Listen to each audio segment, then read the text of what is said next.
Hi friends, అందరికీ ఆత్మ ప్రణామాలు. పత్రిజీ పిరమిడ్ జగత్ మనం స్టార్ట్ చేసి సెప్టెంబర్కి 22 సంవత్సరాలు అవుతుంది. కాబట్టి 2వ వార్షికోత్సవాన్ని ఒక పండుగల జరుపుకుందాం.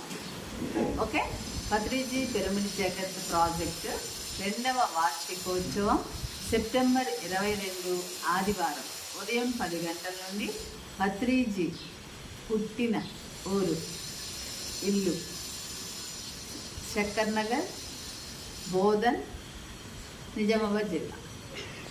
ఓకే, మనం అక్కడ అద్భుతంగా పత్రిజీ యొక్క చైతన్యంతో మమేకమై ఈ పత్రిజీ పిరమిడ్ జగత్ గెట్ టుగెదర్ సెలబ్రేషన్స్ని ఒక పండుగల ఉత్సాహంతో, ఉల్లాసంతో, ఆనందంగా